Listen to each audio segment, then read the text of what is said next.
In this question, we have to evaluate the definite integral 0 to 4 norm of ti plus t square j with respect to t. So let us see how to do this integral here. So norm of the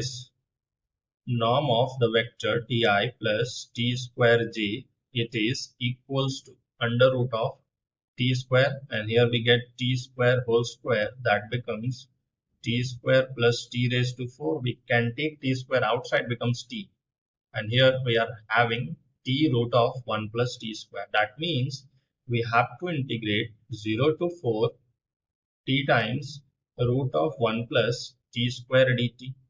We make the substitution 1 plus t square to be p. That implies 2t dt is equals to dp. Limit will also get changed when t is